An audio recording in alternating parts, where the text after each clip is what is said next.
नमः शिवाय। नमः शिवाय।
नमः शिवाय।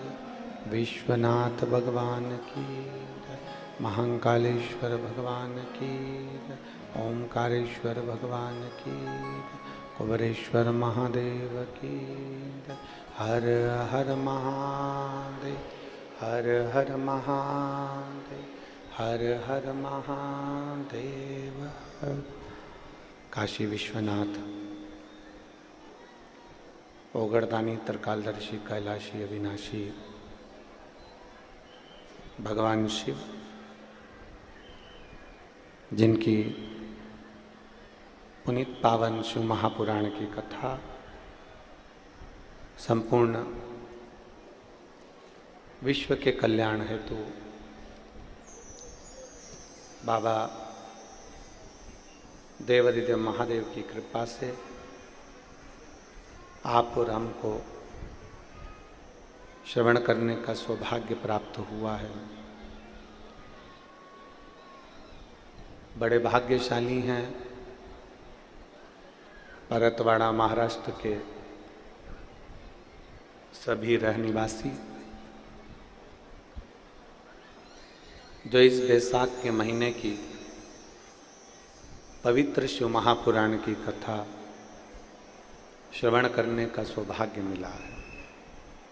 कथा के मुख्य यजमान स्वर्गीय नंद किशोर जी, बाल बद्धालाल जी जायसवाल, स्वर्गीय देवका भाई नंद किशोर जी जायसवाल जी की स्मृति में श्री ओम प्रकाश नंद किशोर जी जायसवाल, श्रीमती सीमा ओम प्रकाश जी जायसवाल, श्री प्रकाश नंद किशोर जी जायसवाल, श्रीमती लता प्रकाश जी जायसवाल परतवाड़ा से। एक बार जोरदार ताली बजाकर सभी यजमान परिवार का स्वागत, वंदन, अभिनंदन। बड़े आनंद से ये बैसाख के पवित्र महीने में शिव महापुराण की कथा का रसतत्व आप और हम श्रवण कर रहे हैं। 7 दिन की कथा में मेरे देवाधिदेव महादेव के भगवान शिव के स्वरूपों का दर्शन आप और हम कर रहे हैं।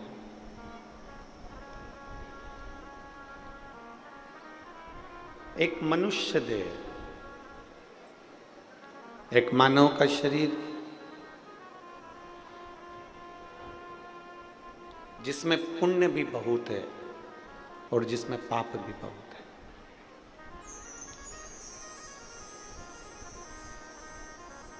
अब पसंद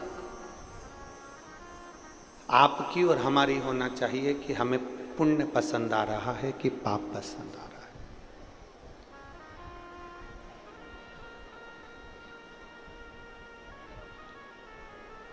हम कितना पुण्य कर रहे हैं और हम कितना पाप कर रहे हैं। जितने भी संसार के लोग हैं ना, ये अपने पुण्य को तो गिनते हैं कि मैंने गौ माता को रोटी दी, गाय को रोटी दी, मैंने पुण्य किया। बोलो सही बात है कि गलत है? मैंने भूखे को भोजन कराया, मैंने पुण्य किया। दुनिया के लोग अपने अपने पुण्य को गिनने में लगे हुए हैं कि हमने गौ माता को रोटी दी, पुण्य कमा लिया। हमने कथा सुन ली, पुण्य कमा लिया। हमने शंकर जी के मंदिर में जाकर 1 लोटा जल समर्पित कर दिया, पुण्य कमा लिया। ये जितना संसार का मनुष्य है, संसार में रहने वाला प्रत्येक मनुष्य अपने पुण्य को देखता कि हमने ये पुण्य कमाया। पर शिव महापुराण की कथा कहती है कभी कभी पुण्य के साथ में पाप का भी एक प्रारंभ हो जाता है। कभी कभी पुण्य के साथ में हम पाप भी कर बैठते। सबसे पहली रोटी किसकी बनती है? जम के बोलो जरा। सबको मालूम है, जितने यहाँ बैठे हो परतवाड़ा में और जितने आस्था चैनल पर सुन रहे हैं, जितने फेसबुक यूट्यूब पर सुन रहे हैं, जितने मोबाइल पर सुन रहे हैं, वो भी जानते हैं कि सबसे पहली रोटी गौ माता की बनती है।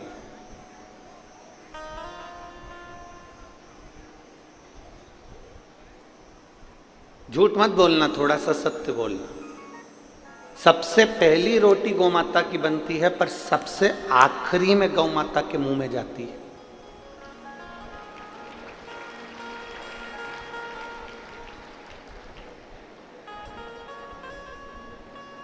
कोई कोई ऐसा होगा जिसके घर में पहली रोटी बनी और गाय के मुख में पहले ही चली गई, पर हम तो नहीं कह सकते। बोलो री जीजियों परतवाड़ा की, सत्य है कि गलत है? और मेरा विश्वास कहता है एक भी जीजी मेरी झूठ बोलने वाली नहीं है, वो सत्य ही बोलेगी कि पहली रोटी गाय की बनती है। पर महाराज जी, वो रोटी सबसे पहले गाय के मुख में नहीं जाती है, डब्बे पर रखी रहती है। फिर धीरे धीरे घर का पूरा फैलारा उठ जाता है, सब खाना खाकर चले जाते हैं, भोजन करके चले जाते हैं। तब दोपहर में या शाम के 3-4 बजे जब गाय आती है, तब वो रोटी उसके मुख में जाती है। बनी कब थी? सबसे पहले। गई कब? सबसे आखिरी। अब वो रोटी में चींटी हो गई, पानी पड़ गया, थोड़ी कड़ली ठठ हो गई, थोड़ी सूख गई। उस पे जो सब्जी या शक्कर या गुड़ रखा था वो भी चींटियों ने घेर लिया। आखिरी में वो गौ माता के मुख में गई। अब पहली रोटी ही अगर बनी थी और वो गाय माता के मुख में चली जाती तो पुण्य 4 गुना मिलता कि नहीं मिलता? बोलो जम के बोलो जरा, मिलता ना। पर वो गौ माता के मुख में आखिरी में गई है। जैसे रोटी पहली बनी और आखिरी में गाय के मुख में गई, उसी तरह हमारा जीवन है। हम जब ताजी रोटी रहते हैं, छोटा बच्चा रहता है, तो कहते हैं अभी इसकी कोई पढ़ने की उम्र है, अभी कोई इसकी भगवान के भजन करने की उम्र है, अभी कोई इसकी कथा सुनने की उम्र है। हमने वो रोटी को धीरे धीरे सेक कर रख तो दिया, पर वो रोटी धीरे धीरे बढ़ते बढ़ते बढ़ते बढ़ते जब बुढ़ापा आता है, तब लोग कहते हैं कि मैंने बचपन तो गंवा दिया, जवानी गंवा दी, अधेड़ी गंवा दी, पर जो आखिरी बुढ़ापा, तब लोगों के समझ में आता है कि अब मैं बुढ़ापे में भगवान का भजन करूंगी। तो भगवान भी कहता है जब रोटी ताजी थी तब मुझे दी नहीं, और आखिरी में जब ये रोटी पूरी सड़ गई तब तू लजा कर मुझे दे रही है, तो वो किस काम की? उस रोटी का मतलब क्या? और बचपन खेल में होया, जवानी नींद भर सोया, और बुढ़ापा देख कर रोया, सिराने मौत हंसती है। बचपन खेल में खोया, जवानी नींद भर सोया, बुढ़ापा देख कर रोया, सिराने मौत हंसती है। अंत समय में जब बुढ़ापा आया तो मृत्यु भी तुम्हारे ऊपर हंस रही है कि बचपन गंवा दिया, जवानी गंवा दी, अधेड़ी गंवा दी। रोटी ताजी थी, भगवान को नहीं दी। रोटी ताजी थी, परमात्मा को नहीं दी। शरीर अच्छा था, जब भगवान को नहीं दिया। और जब रोटी पूरी गल गई, शरीर पूरा बेकार हो गया, आंख से दिखाई नहीं दे, कान से सुनाई दे नहीं दे, मुंडा में सारा सोफा सेट निकल गया।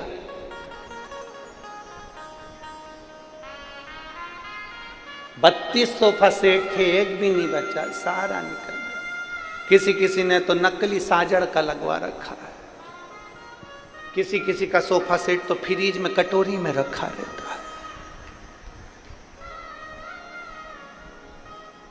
एक बार किसी का सोफा सेट, बच्चे लोग जो झोली लेकर आते हैं, उसमें किसी का दान में आ गया था।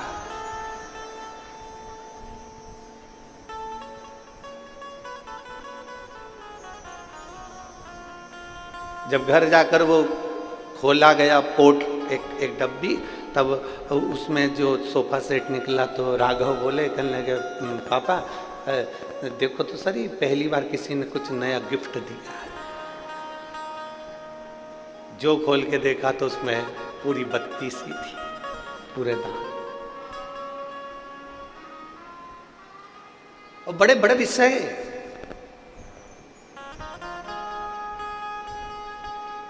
चाबी की याद आती है ताला खोलते समय।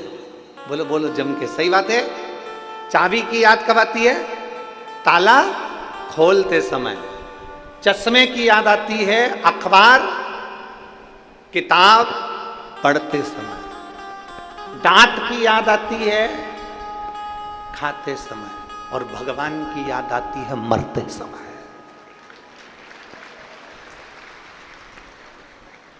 अंत समय में याद किया जाता है परमात्मा को, अंत समय में। तो भी मेरा परमात्मा तुम्हें निभा लेता, तो भी कहता कोई बात नहीं। अंत समय प्रभु आना पड़े, और वचन दिया निभाना पड़ेगा।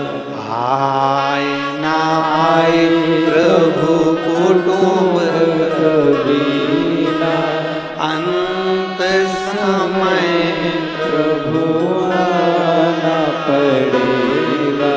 वचन दिया तो निभाना पड़ेगा। अंत समय में उस परमात्मा की याद आ रही, अंत समय, और तो भी निभा रहा। किसी ने गौ माता से पूछा, गौ माता एक बात बताओ, सबसे पहली रोटी घर में बनती है और सबसे आखिरी में तुम्हें मिलती है, तुम दुआ देती हो कि बद्दुआ देती हो?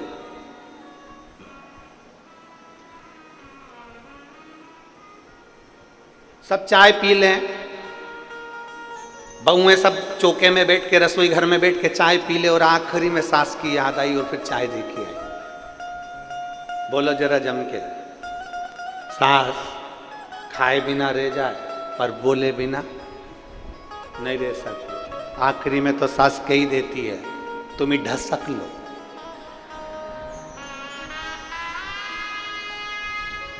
तुम ही चर लो, तुम ही खा लो। अब याद आई मेरी याद आप कर रही हो।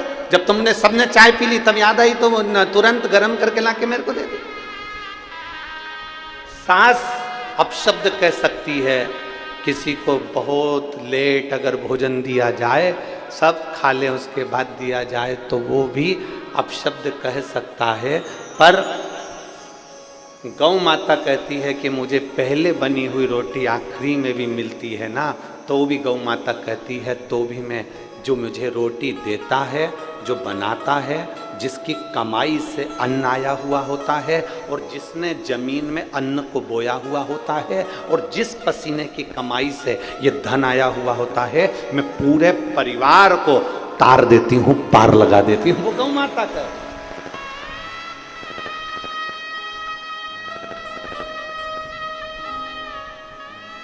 वो गौ माता।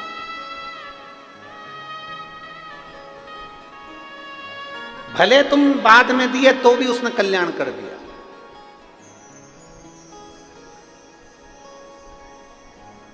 कल हमसे किसी ने एक प्रश्न किया था कि गुरुजी आजकल लोग नकली का दिखावा बहुत करते हैं, मस्तक पे चंदन लगा लेंगे, बाल बढ़ा लेंगे, त्रिपुंडा लगा लेंगे, गले में रुद्राक्ष पहन लेंगे और कितना कितना भस्मी रमा लें और कितना दिखावा करते हैं आज के ज़माने में। आप कुछ कहते नहीं हो। हमने कहा क्या कहें, शिव महापुराण की कथा तो यहाँ तक तुलसीदास जी कहते हैं कि तुलसी झूठे भगत को, तुलसी झूठे भगत को मान रखत भगवान। तुलसीदास जी का चरित्र कहता है कि भले वो झूठा भगत हो, भले उसने झूठ का स्वांग रच रखा हो, भले वो लोग को दिखाने के लिए भगत जी बन गया हो, भले दुनिया के लोगों को दिखाने के लिए उसने चंदन लगा लिया हो, भले दुनिया के लोगों को दिखाने के लिए उसने माला पहन ली हो, भले दुनिया के लोगों को दिखाने के लिए वो झूठा भगत बन गया हो, इसके बाद भी मेरे शंकर भगवान भले झूठा भगत है पर मेरा शंकर उसका कल्याण कर ही देता है।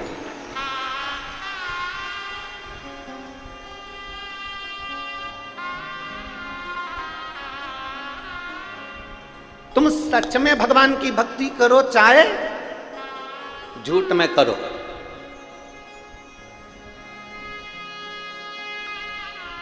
एक व्यक्ति था,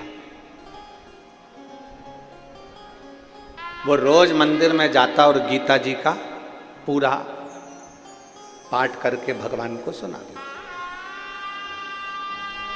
पूरे अध्याय 18 के भगवान को सुना, गीता जी का पाठ कर, पूरे के पूरे पाठ।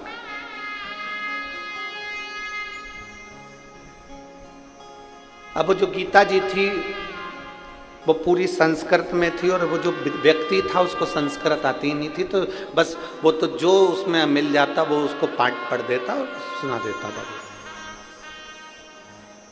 भगवान को पाठ करके सुनाता।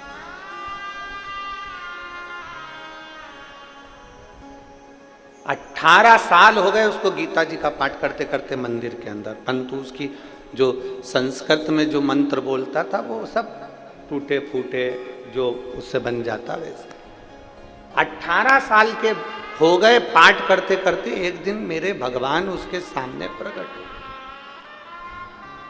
और मेरे द्वारिकानाथ, मेरे कृष्ण, मेरे कन्हैया, मेरे द्वारकाधीश, मेरे गोवर्धन नाथ, मेरे श्री जी बाबा, मेरे ठाकुर जी, मेरे लाडले, मेरे गोपाला, मेरे कृष्ण उसके सामने प्रकट हो गए। और प्रकट होते से नारायण ने कहा, क्या मूर्खता कर रहा है? रोज सुबह से उठकर आ जाता है, गीता जी का पाठ करने बैठ जाता है और पाठ का एक भी श्लोक तो अच्छा नहीं बोलता, सब टूटा फूटा बोलता है, बंद कर। इतने में तो वो व्यक्ति उठा और खूब जोर जोर से नाचने लगा। अब भगवान ने पूछा, क्यों रे, मैं तुझे डांट रहा हूं और तू नाच रहा? मैं तुझे डांट रहा हूं और तू नाच रहा है, क्यों? वो व्यक्ति बोला, मैं तो हमेशा समझता था कि पत्थर की मूर्ति सुनती नहीं है, मैं अगर आड़ा टेढ़ा भी बोलूँगा तो मूर्ति क्या सुनेगी। पर आज मुझे खुशी इस बात की हो रही है, कम से कम तुम ध्यान लगाकर मेरी गीता जी सुनते तो हो।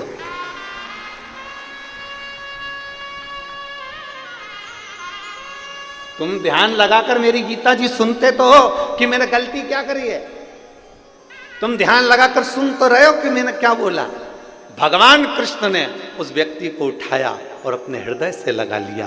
कृष्ण कहते हैं, कोई झूठ से जपे चाहे सत्य से जपे, मेरा नाम जपने वाला एक दिन पार उतर ही जाता है।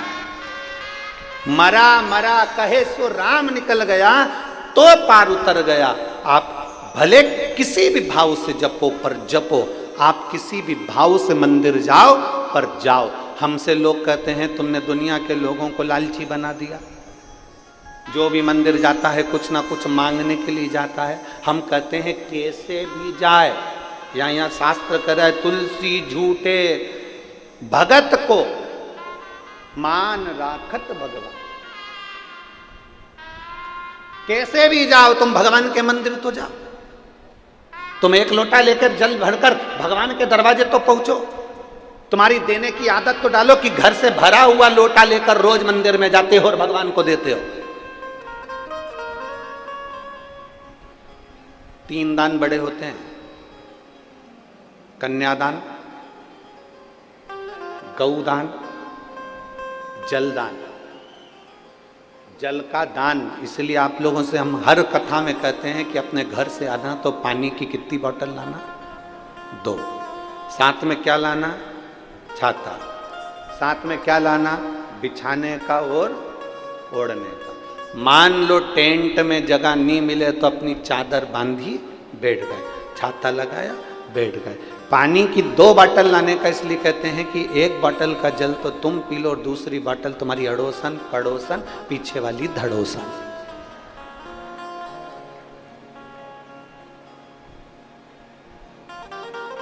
कौन कौन जम के बोलो? अड़ोसन पड़ोसन पीछे वाली धड़ोसन।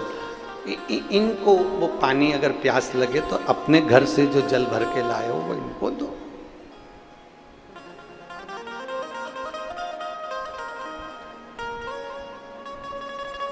तो एक जनी ने पूछा, गुरुजी तुम पीछे वाली को धड़ोसन क्यों कहते हैं? हमने कहा कुछ भी गलती करेगी ना धम्म सेक देगी, इसलिए उसका नाम धड़ोसन। अब तुम जितने यहां बैठे और जितने आस्था चैनल पर कथा सुन रहे हैं, जितने फेसबुक यूट्यूब पर कथा सुन रहे हैं, रोज प्रतिदिन आपके घर से जल का दान होता है। आपके घर से जल का दान होता है प्रतिदिन। आपने देना सीख लिया। 1 लोटा जल भरते हो और 1 लोटा जल भरकर तुरंत शिव जी के मंदिर में जाकर समर्पित करते हो। तुमने देना सीख लिया। और जिसने संसार में देना सीख लिया, मेरे भोलेनाथ भी फिर उसको देना चालू कर देते हैं, फिर उसको रोकते नहीं।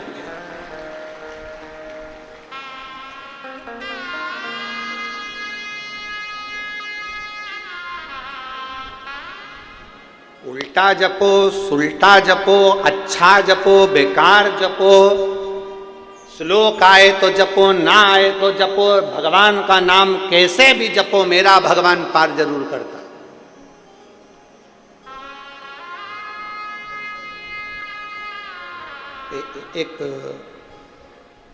एक व्यक्ति शहर में ठाकुर जी का भगवान का दर्शन करने के लिए गया। भगवान के दर्शन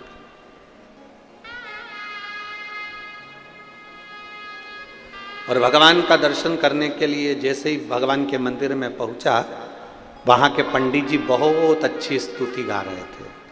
वहाँ के पंडित जी बहुत सुंदर स्तुति गा रहे हैं, बहुत सुंदर। पंडित जी बोल रहे थे, विश्वनाथ के श्री चरणों में नयन मेरे अटके।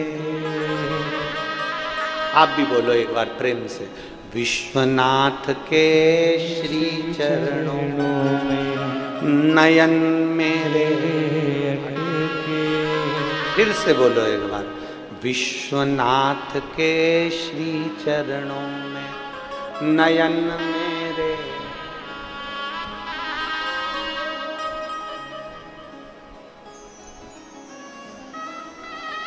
फिर से बोल, विश्वनाथ के चरण कमल में नयन मेरे।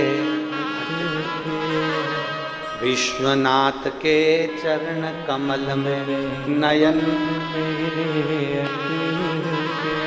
उसने सुना, बड़ा अच्छा लगा, याद करके गांव में पहुंच गया। और जैसे ही अपने गांव में पहुंचा तो सारे गांव वालों से कहा, आज मैं लोटा भर के जल चढ़ाने जाऊंगा, ऐसी स्तुति सीख के आया हूं, सबको सुनाऊंगा। सब याद कर लेना हो।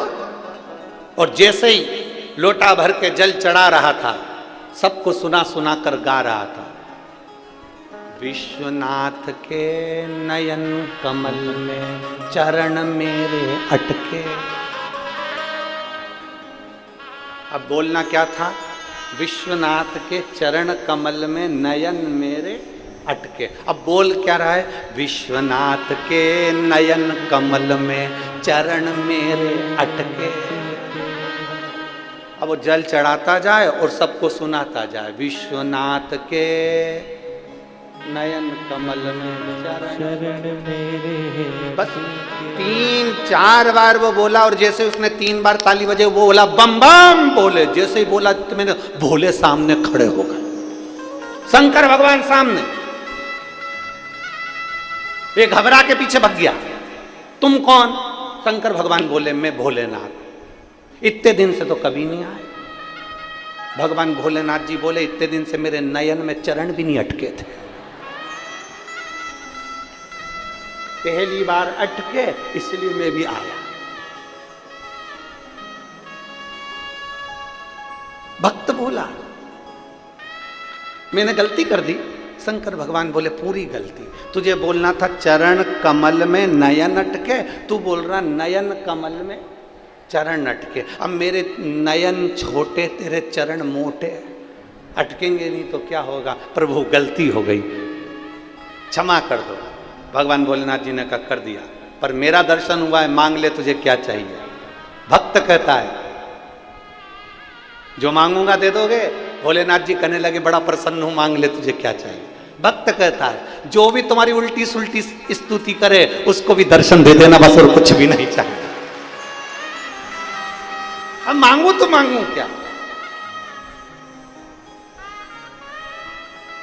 तेरे दरबार से बाबा, क्या मांगा जाए उसकी चौखट पे जाकर? क्या मांगे? बस इतना मांग ले कि तेरा दीदार होता है,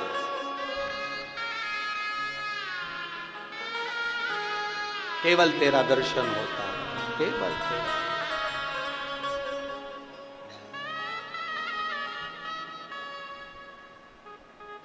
अच्छा बोल रहे हो, स्तुति कर रहे हो, ठीक है। मंत्र आया ठीक, नहीं आया ठीक, नाम तो भोलेनाथ जी का ले रहे हो। शिव की स्तुति में आप जैसा भजना चाहो वैसा मिल जाए। शंकर भगवान को आडंबर पसंद नहीं है। तुम्हारे दुनिया के लोग कितना भी आडंबर कर लें, 4 घंटे तक खूब जो आडंबर करना करो। एक साधारण सा भगत आता है, 1 लोटा जल लाता है, शिव जी को चढ़ाता है, बेलपत्री धोता है, वही बेलपत्री शिव जी को चढ़ा देता है, मंदिर की सफाई कर देता है, मंदिर का श्रृंगार कर देता है, उन्हीं चढ़े हुए फूल से ही भगवान को वापिस सजा देता है। वो अपने साथ फूल भी नहीं लाया, जो थे उसी को उठा लिया और वापिस भगवान का श्रृंगार कर दिया। इतने में तो भी मेरा शंकर प्रसन्न है। एक पत्र है,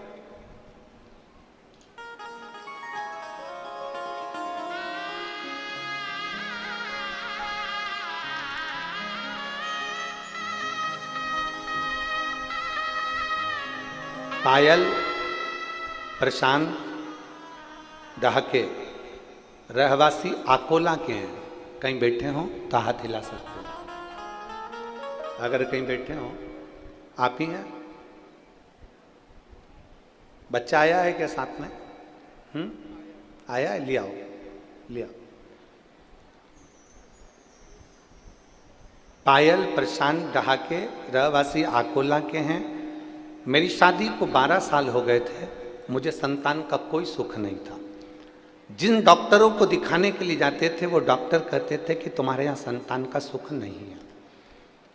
बहुत इलाज करवाया, आखिरी में इलाज करवा करवा कर थक गए तो परिवार वाले भी अपशब्द कहने लगे। कोई कुछ कहता था, कोई कुछ कहता था। एक बार केवल मोबाइल पर कथा सुनते सुनते आपके आंकड़े की जड़ का बांधने का प्रयोग मैंने करा। गुरुजी, दुनिया के लोग आपको ताना भी देते हैं, गाली भी देते हैं, अपशब्द भी कहते हैं, आड़े टेढ़ा भी बोलते हैं, पर सत्य बताए ना गुरुजी, शिव महापुराण की कथा कोई साधारण नहीं है। हम आपके मुख से श्रवण करते हैं, ऐसा लगता है शंकर हमको कथा सुना रहा है और हम उसको सुन रहे हैं। गुरुदेव, सफेद आंकड़े की जड़ का प्रयोग मात्र 5 मिनट का श्रवण करा और वो उपाय मैंने करा। अकोला में आपकी कथा थी, आप कहते हो कि पंडाल में बैठकर कथा सुनना चाहिए। मैंने पंडाल में बैठकर कथा सुनी और बाबा ने ऐसी कृपा करी गुरुदेव, जिन डॉक्टरों ने मना कर दिया था कि तेरे यहाँ संतान नहीं होगी, 12 वर्ष तक हमने हर डॉक्टर का इलाज करवाया, कोई ऐसा शहर नहीं छोड़ा जहाँ इलाज ना करवाया। बाबा की कृपा से, शंकर भगवान की दया से मेरे यहाँ पर बाबा की कृपा से संतान की प्राप्ति हुई और मेरे घर में भगवान भोलेनाथ ने उनके जैसा ही बेटा दे दिया। मैं बाबा को धन्यवाद देने के लिए आई हूँ। हमने हमारे बेटे का नाम गुरुदेव शिव रखा है। मैं आपको प्रणाम करती हूँ और बाबा से बस एक बेलपत्र की चाह करती हूँ। श्री शिवाय। शिव तत्व की प्राप्ति बहुत घड़ी है।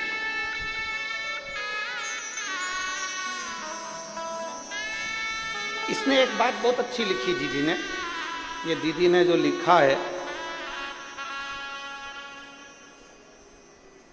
इन्होंने लिखा,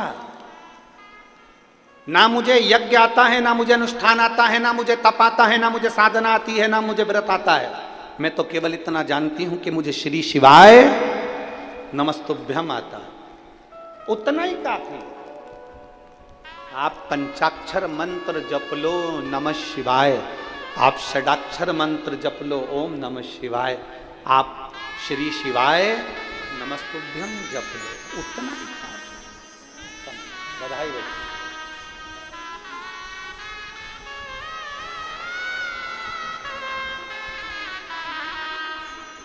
बाबा की शंभो।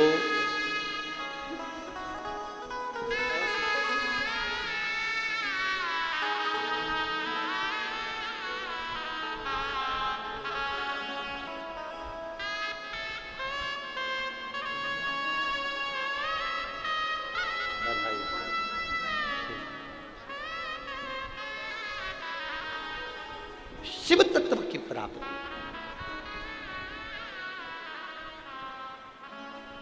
और जब तक शंकर कृपा, आपको कोई साधना की बहुत बहुत देर तक नेत्र बंद कर कर बैठ गए, जप रहे हो, साधना कर रहे हैं, बहुत घंटों तक बैठे हुए हैं और मन स्थिर नहीं है, भोलेनाथ नहीं मिल सकते। शिव महापुराण की कथा तो केवल इतना कहती है कि एक लोटा जल भी चढ़ाओ ना तो तुम्हारे मन को, जब तक जल चढ़े तब तक तुम्हारा चित्त मेरे बाबा में होना चाहिए, उतनी देर का जप भी तुमको पार कर सकता है।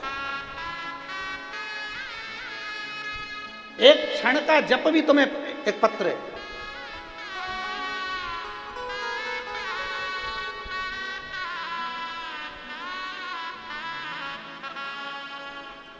मेरा नाम संगीता आकुलकर है। कहीं बैठी हो संगीता जी? आकुलकर। मेरा नाम संगीता आकुलकर है। मैं जिला अमरावती, तहसील चांदूर बाजार में करनाहा की रहने वाली हूँ। चांदूर बाजार करनाहा की रहने वाली हूँ। कहीं बैठी हो? हाथ हिलाओ एक बार, आ जाओ, एक बेलपत्र ले जाना, आ जाओ। पति आए हैं क्या साथ में? पति आए हैं साथ में? हिलाओ हाथ।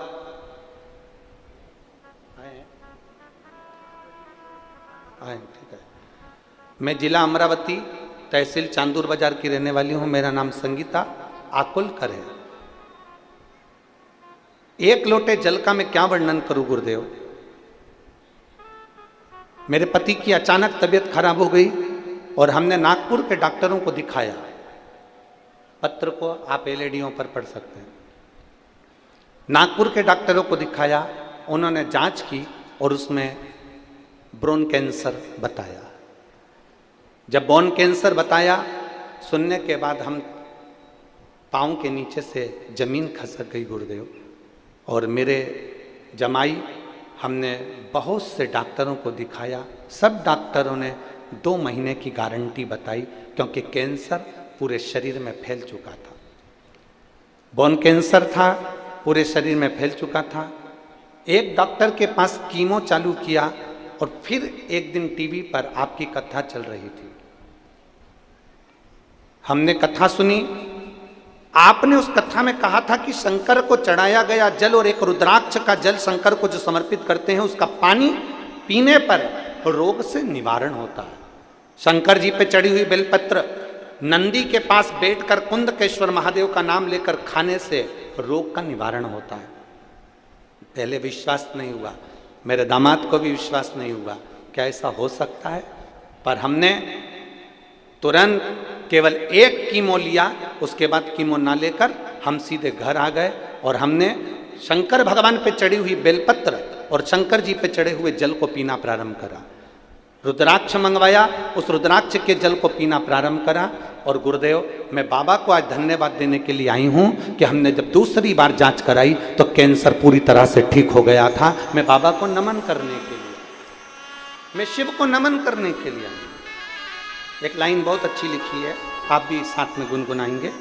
अकाल मृत्यु वो मरे जो काम करे चंडाल का, और काल उसका क्या बिगाड़े जो भक्त हो महाकाल।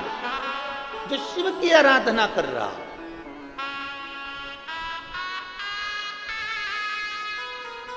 जो शंकर की भक्ति में अलमस्त होकर डूबा हुआ,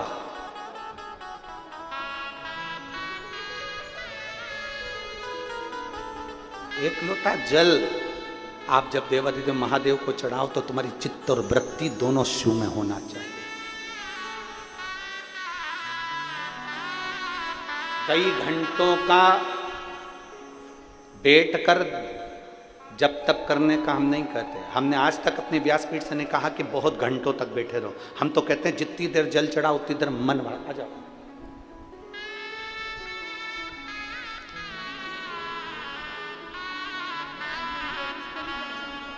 बोला आ जाओ। अब ठीक है पति, एक इनको देना, एक आप।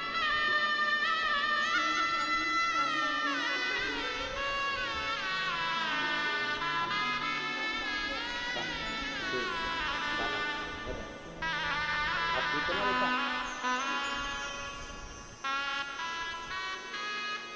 और खाली ना जाता कोई दर से तुम्हारे, खाली न जाता कोई दर से तुम्हारे।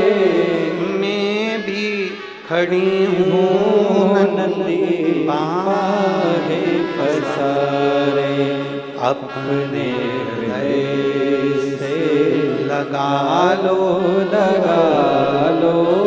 गिरा जा रहा हो, उठा लो। अब बहुत घंटों तक भगवान के पास नहीं बैठना है हमको, केवल जब जल चढ़ा रहे हों एक क्षण की चित्तवृत्ति शिव से जोड़ लें। एक क्षण बस हमारा शंकर का हो, शंकर हमारा।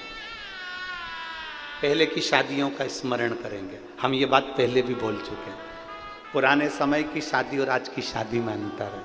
आज के ज़माने में लड़के को लड़की दिखाई जाती है, लड़की को लड़का दिखाया जाता है, होटल में मिलाया जाता है, बात पक्की करी जाती है, फिर रात्रि को 9 बजे से लेकर 2:30 बजे तक फोन पे बात चल। बोलो सही है? अरे बोलो तो ठीक है।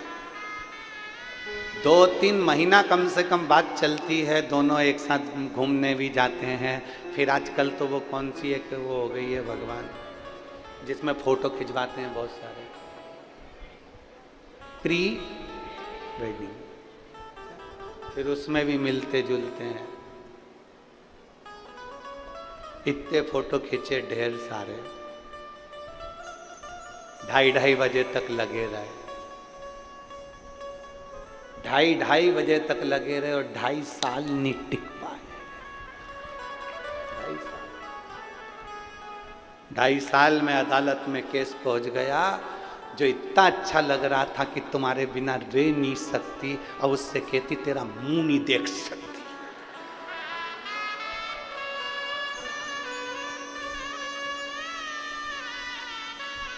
जिसका एक मैसेज नहीं आता था तो रोटी नहीं खाती थी। अब वो अदालत में कहती है कि ये मेरा दहेज खा गए। अब जरा विचार करिएगा, एक आज की शादी और एक पुरानी शादी। आज के जमाने में इतना मिला, 2.5 महीने 3 महीने 5 महीने मिले, फोन पे बात करी, होटल में मिले, खाना पीना, चाउमीन, पाव भाजी, छम्मक लड्डू, पानी पतासा, सब कुछ खाया पिया। ये आज की शादी है तो 2.5 साल नहीं टिकी। और एक पुरानी शादी, न लड़के ने लड़की को देखा था, न लड़की ने लड़के को देखा था। केवल लड़की चाय की ट्रे लेकर आई थी, नीचे रखी, इतनी देर में लड़के ने लड़की को देखा, लड़के ने लड़की को देखा, दोनों की निगाह मिली, लड़की अंदर चली गई, ना पूछा ना ताछा, विवाह पक्का हो गया। और आज तक देख लो, आज तक वो विवाह, हमारे श्री ओम प्रकाश जी को देख लो, हमारे श्री प्रकाश नंद किशोर जी को देख लो, अभी तक टिका है। Old is gold.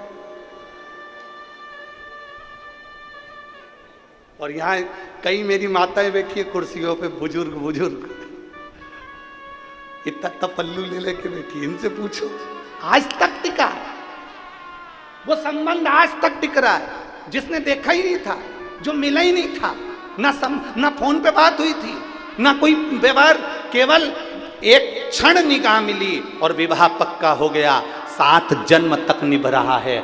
मेरे शंकर भगवान की कथा भी ये कहती है, घंटों तक महादेव के पास नहीं बैठना, बस एक क्षण नेत्र मिला लो, तुम शिव के और शिव तुम्हारा हो।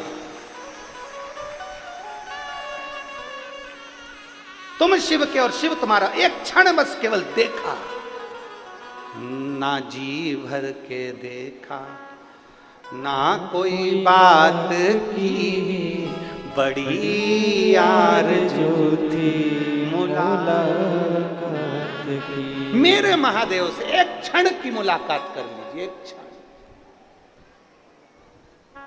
मेरे देवाधिदेव महादेव को एक क्षण देख लीजिए। जब जल चढ़ाओ तुम्हारी चित्तवृत्ति शिव में हो, जब जल चढ़ाओ तुम्हारा मन शंकर में हो, फिर कहीं नहीं देखना। पड़ोसन कुछ भी कह रही हो, पड़ोसन कुछ भी कर रही हो, आसपास के लोग कुछ भी कर रहे हो, अपन अपना काम करो। जल चढ़ाया, भगवान का श्रृंगार करा, मंदिर का पूजन करा। कई माताएं झगड़ा भी करती है, अब भी मैंने श्रृंगार करा था और तू पानी डाल के चली गई। मैंने अब भी श्रृंगार करा था, तूने पानी डाल दिया। कई माताएं झगड़ा करती, नहीं, उसका काम है श्रृंगार करना, तेरा काम है श्रृंगार करना, सामने वाली का काम है पानी डालना।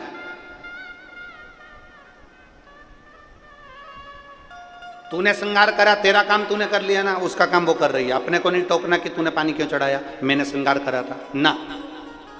अपना काम अपन करो। अपन ने बाबा को सजा दिया, श्रृंगार कर दिया, उससे लाड़ लड़ा लिया। अब उसकी मर्जी, वो भोलेनाथ किसको बुलाता है, कौन से जल चढ़वाता है, ये उसके ऊपर। एक क्षण उसका मिलन हो जाए, एक क्षण, एक क्षण, केवल एक क्षण, और ज्यादा नहीं।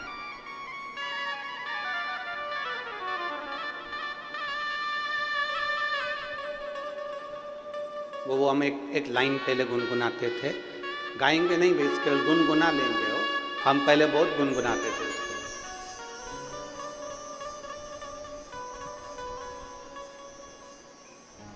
बाकी सी लटक गई, नैनों में अटक गई, कब तुम दर्श दिखाओ ना। बाकी सी लटक गई नैनों में अटक गई, कब तुम दर्श दिखाओ ना। ओ काशी के भोलेनाथ, मने थारी याद सतावे। ओ काशी के भोलेनाथ, मने थारी याद सतावे। हिच क्या ना रोके भोलेनाथ, हिच क्या ना रोके भोलेनाथ, मने थारी याद सतावे।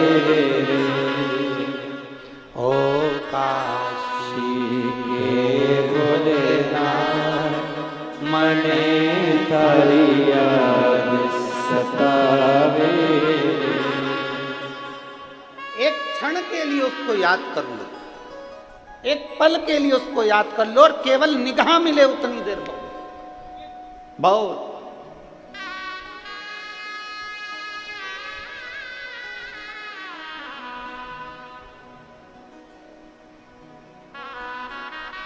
महाराज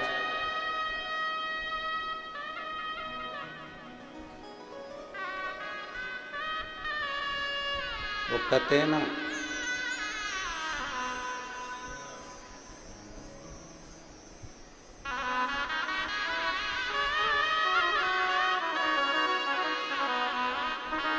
हम जितना ग्रहण कर रहे हैं, हम जितनी देर भगवान का भजन कर रहे हैं उस पूरी समय में, और हम आज एक बात और आप लोगों से कहना चाहेंगे, 3 घंटे की कथा में आधा घंटा आशीष भैया ले लेते हैं, 2.5 घंटे की कथा होती है। पूरी 2.5 घंटे की कथा तुम्हारे दिल में नहीं बैठती है, पूरे 2.5 घंटे की नहीं बैठती, पर 2.5 घंटे में एक क्षण कोई ऐसा आता है जो कथा तुम्हारे दिल में बैठ जाती है, और तुम देवाधिदेव महादेव के हो जाते हो और महादेव तुम्हारा हो जाता है।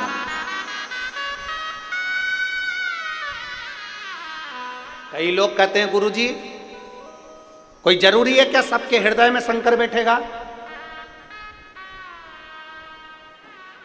हम कहते हैं पानी बरस रहा है, बाहर निकले हो तो गीले तो हो गए, बस ये है कि अंदर तक गीले नहीं हुए तो बाहर से हो गए, कोई अंदर से हो गया कोई बाहर से हो गया। उसी तरह शिव महापुराण की कथा अगर बरस रही है, और जो कथा के पंडाल में पहुंचा है, जो कथा के पंडाल के सामने पहुंचा है, जो टीवी पर सुन रहा है, जो मोबाइल पर सुन रहा है, जो फेसबुक यूट्यूब पर सुन रहा है, जो पंडाल के बाहर या अंदर बैठकर सुन रहे हैं, बाबा देवाधिदेव महादेव की कथा में थोड़े न थोड़े गीले तो जरूर होंगे। मेरा बाबा तुम्हारा कल्याण तो जरूर करेगा, निश्चित है वो करेगा जरूर। मेरा शंभू तुम्हारा कल्याण जरूर करेगा, ये पक्का, क्योंकि तुम थोड़े ना थोड़े उसमें रमे हो।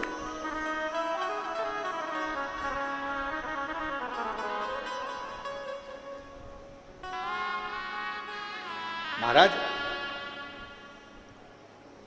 बस इतना सा निवेदन है कि 3 लोगों से थोड़ी दूरी बनाकर चलना, तो भगवान के मिलने में देरी नहीं आएगी। 3 लोगों से बचना,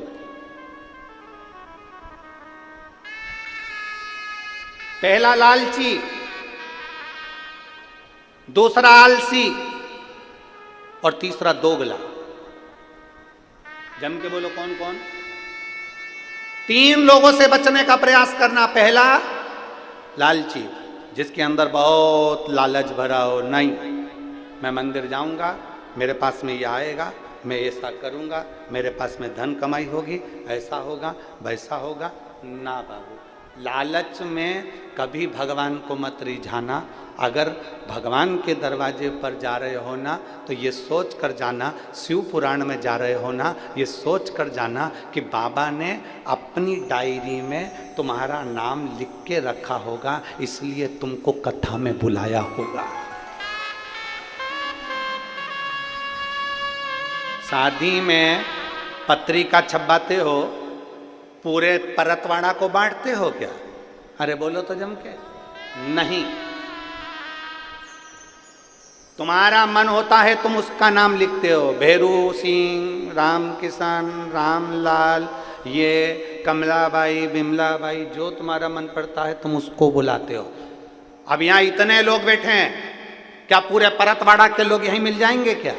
जम के बोलो, क्या पूरे परतवाड़ा के लोग यहाँ पर आए हैं?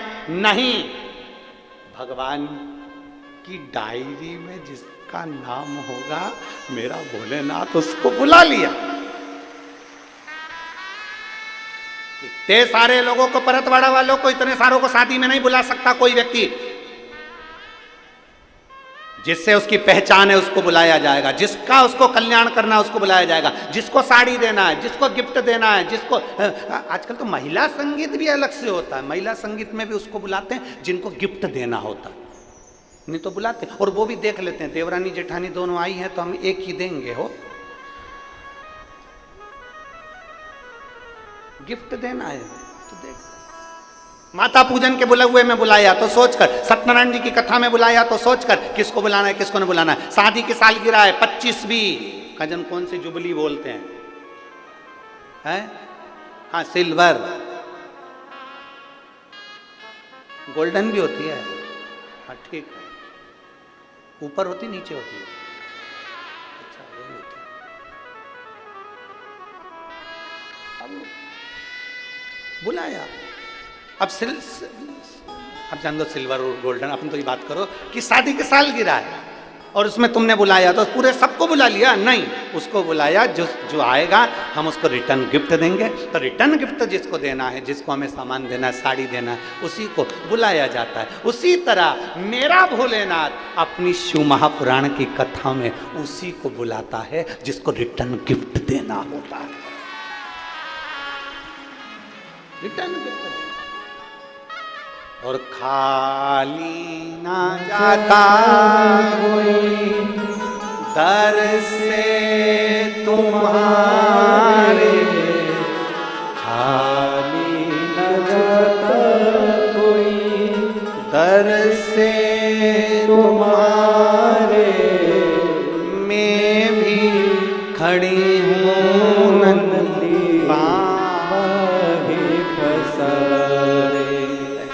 रिटर्न गिफ्ट एक पत्र है।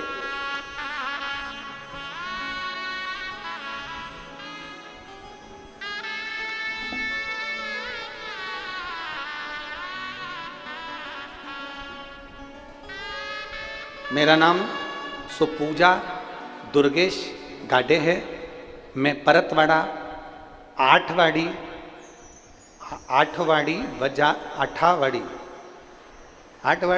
ठीक तुम समझ जाना हो। मैं परतवाड़ा बाजार पेंशनपुरा की निवासी हूँ। कहीं बैठी हैं? कहीं बैठी हो तो हाथ हिला सकते हैं। आप ही हैं? बच्चा लाए हो साथ में? लिया लिया।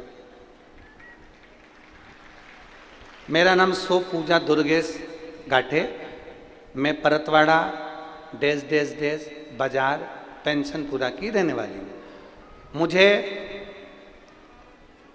बाबा की ऐसी कृपा हुई है गुरुदेव, कई साल शादी के हो गए थे, संतान का सुख नहीं था।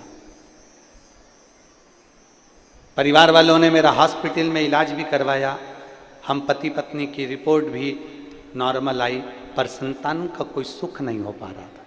तब शिव जी पे भरोसा करा, और सबसे ज्यादा भरोसा आप जो बताते हो तो आपकी वाणी पर करा।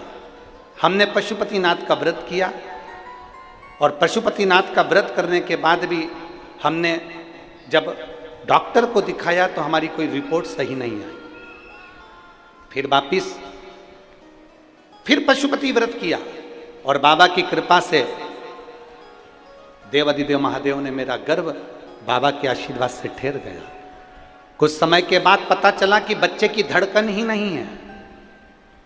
एक तो इतने साल के बाद तो बच्चा हो रहा और बच्चे की धड़कन नहीं। घर में खुशी इतनी थी कि बच्चा आ गया, इतने साल के बाद बच्चा भगवान ने दिया, पर उसकी धड़कन नहीं थी। जब बच्चे की धड़कन नहीं, डॉक्टरों ने कह दिया ये बच्चा मत रखिए क्योंकि इसकी धड़कन नहीं है। हम सब दुखी हो गए। तब मेरी सासू माँ ने हिम्मत देते हुए और भोले बाबा पर भरोसा करते हुए मेरी सासू माँ ने कहा तू चिंता मत कर। वो सीहोर वाला महाराज कहता है कि अगर भोलेनाथ ने दिया है ना तो उसका बाल बांका नहीं हो सकता, तू क्यों चिंता करती है। मेरी सासू माँ ने मुझे हिम्मत दी और हम बाबा पर भरोसा कर कर शंकर जी के मंदिर में बैठकर शिव जी को जल चढ़ाकर नंदी के पास बैठकर उस जल को पीने लगे। बच्चे की धड़कन नहीं थी। दूसरी बार जांच कराने के लिए वापिस हॉस्पिटल पहुंच गए। जब दूसरी बार जांच हुई तो डॉक्टर भी आश्चर्य में पड़ गया कि बच्चे की धड़कन वापिस आ चुकी थी और बच्चे की धड़कन वापिस आ गई। और मुझे बाबा की कृपा से, बाबा ने ऐसी कृपा करी गुरुदेव, और मेरे यहाँ पुत्र रत्न की प्राप्ति हुई। मैं बाबा को धन्यवाद देने के लिए यहाँ आई। शिव तत्व की प्राप्ति, शंभु ओघड़ी त्रिकालदर्शी शिव। जिसको रिटर्न गिफ्ट देना है बाबा को, बाबा उसी को बुलाता है। मंदिर भी उसी को बुलाएगा और कथा में भी उसी को।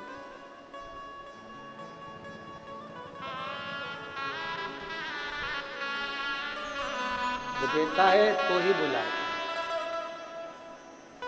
नहीं तो देता नहीं। कई लोग आने के लिए तैयार, यहाँ पर कई माताएं ऐसी बैठी हैं जो बाहर गांव से आई हैं। बाहर गांव से आने वाली माताएं जब चलती है तो रात्रि में प्लानिंग करती है कौन कौन चलेगा।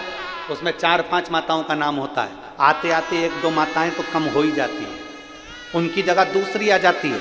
क्यों? क्योंकि बाबा को रिटर्न गिफ्ट नहीं देना होगा, इसलिए बाबा यहां तक बुलाता भी नहीं है।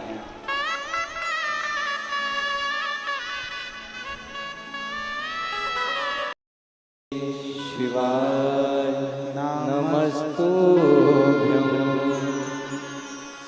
भोला सब दुख काटो हमारा, ओ भोला सब दुख काटो हमारा। शिव शंकर जपो तेरी माला, भोले बाबा जपो तेरी माला। भोला सब दुख काटो हमारा, ओ भोला सब दुख काटो हमारा। वेश है मंगल मंगलकारी, वेश है मंगल मंगलकारी। शमशान वासी हमारा, शमशान वासी हमारा। ओ भोला सब दुख काटो हमारा, ओ भोला सब दुख काटो हमारा। भगवान शिव की कथा कर रही है, भगवान शंकर का संवाद कर रहा है, शिव महापुराण की कथा कह रही है। 3 लोगों से बचने का प्रयास करना, लालची, आलसी और दोगले। जो आलस में डूबा रहता है ना, वो खुद भी काम नहीं करता और दूसरे को भी नहीं करने देता।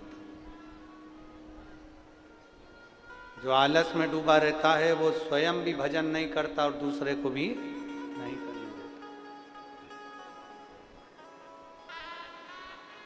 जो लालच में डूबा होगा वो कहीं ना कहीं से अपने लिए कुछ ना कुछ धन जोड़ने की बात ही करे।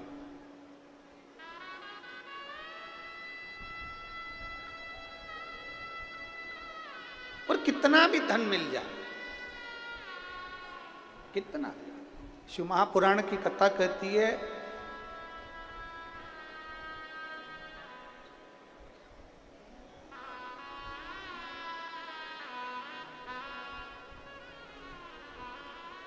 जो धन हमें मिला है वो धन भी अगर सही मार्ग का हो, सतमार्ग का हो और श्रेष्ठ हो तो हमारा जीवन सही चल सकता है।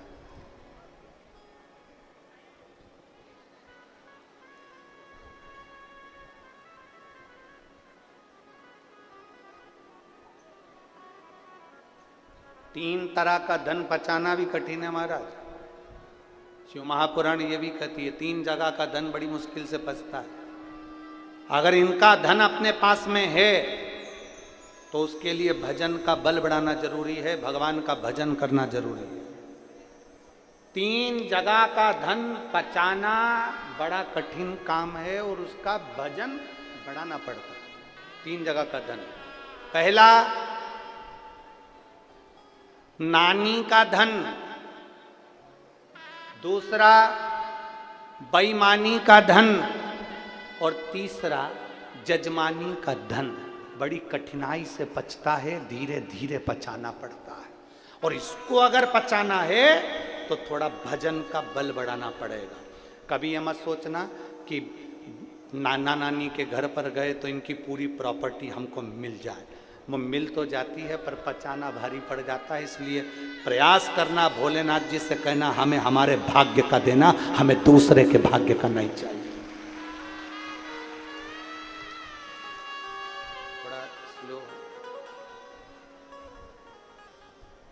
हमें हमारे भाग्य का दो, भोलेनाथ जी से कहा हमें दूसरे के भाग्य का नहीं चाहिए।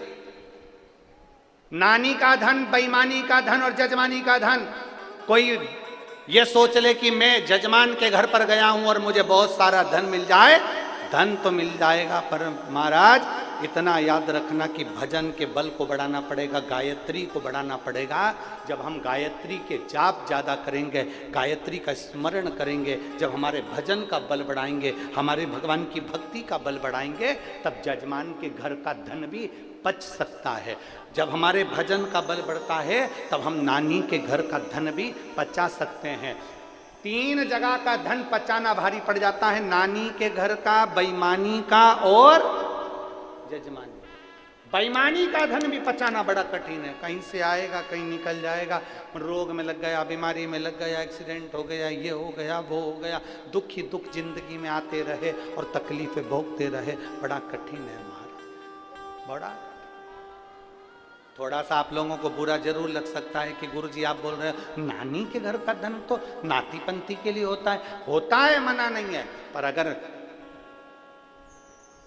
तुम लेकर आए हो, जिद कर कर, झगड़ कर, लड़कर तुम लेकर आ तो गए, परंतु इतना याद रखना कि उस धन का सदुपयोग करने के लिए थोड़ा सा धर्म भी करना, गौ माता की सेवा करना।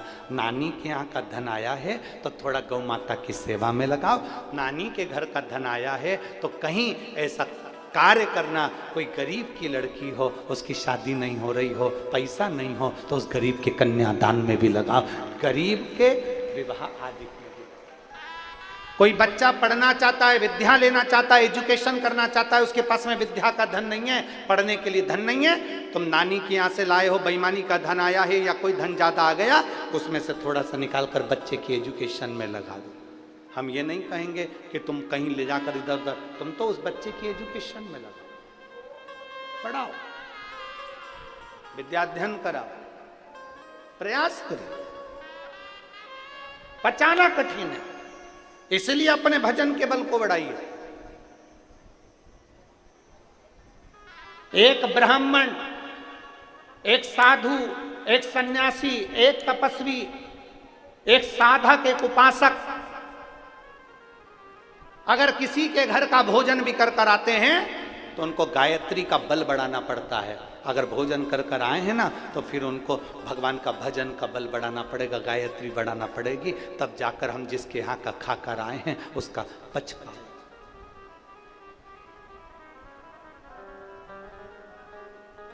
आप सबको मालूम है 7 दिन की कथा में से 4 दिन हम किसी से नहीं मिलते, और यहाँ जजमान बैठे हैं जिनके घर पर हम ठहरे, यजमान पत्नी भी बैठी हुई, इनसे पूछो, प्रकाश नंद किशोर जी से, उनकी धर्म पत्नी जी बैठी हुई हैं, लता जी, उनसे पूछिए, या फिर श्री ओम प्रकाश जी बैठे हैं, उनसे पूछिए, या उनकी धर्म पत्नी बैठी हैं सीमा जी, उनसे पूछिए, क्या गुरु जी इनसे मिले? आज 3 दिन हो गए, आपसे हमारा कोई मिलना जुलना नहीं। इनके घर के बच्चों से भी पूछ लो, क्या गुरुजी नीचे उतर कर आए, किसी से बात करी, मिलना हुआ? नहीं। हमारे ठाकुर जी की सेवा, हमारा जो शिवलिंग है उसकी आराधना, हमारे शालिग्राम भगवान है उसकी पूजन, और अपना पाठ और आराधना, अपना भजन का बल बढ़ाओ।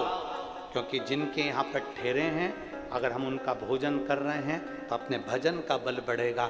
तो जिनके यहाँ पर ठहरे हैं, मेरा भोलेनाथ उनकी भी कृपा करता हुआ आगे अग्रण्यता,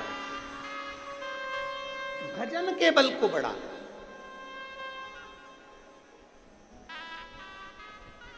किसी भंडारे में से भोजन कर कर जाओ तो भजन के बल को बढ़ाओ। शिव महापुराण में आए हो, भंडारे का अगर भोजन कर रहे हो तो भजन का बल बढ़ाना। अपने घर जाना, जाने के बाद में शंकर जी को एक लोटा जल चढ़ाना प्रारंभ करना, श्री शिवाय नमस्तुभ्यम बोलना प्रारंभ करना। क्योंकि हमने अन्न खाया है तो अपने भजन के बल को बढ़ाएंगे हम, अपने भजन के बल को बढ़ाएंगे। कैसा भी करो, कैसा भी करो, पर करो। बहुत कठिन में पछता है, बहुत। शिव महापुराण की कथा कर रही है, भगवान शंकर का चरित्र कर रहा है। शिव महापुराण की कथा कर रही है। भगवान देवाधिदेव महादेव ने समझाने का प्रयास किया ब्रह्मा जी को, देवाधिदेव महादेव ने समझाने का प्रयास किया था देवऋषि नारद को। नारद जी से भी भगवान शंकर ने कह दिया था, नारद तुमने कामदेव पर विजय प्राप्त कर ली, पर इतना याद रखना, ये किसी के पास जाकर मत बोलना कि तुमने कामदेव पर विजय प्राप्त कर ली। पर नारद जी नहीं माने, अपने अहम में डूबे थे देवऋषि नारद। अपनी गुणवत्ता दिखाने के लिए भगवान नारायण के पास पहुंचे, और देवऋषि नारद ने भगवान नारायण के पास जाकर कहा, जिसको शंकर भगवान नहीं जीत पाए, जिस कामदेव पर शंकर भगवान विजय प्राप्त नहीं कर पाए, उस कामदेव पर विजय मैंने प्राप्त करी है। भगवान विष्णु के नेत्र से जल बह गया। जिस शंकर की आराधना मैं करता हूं, उस शंकर की निंदा आज देवऋषि नारद के मुख से सुन रहा हूं।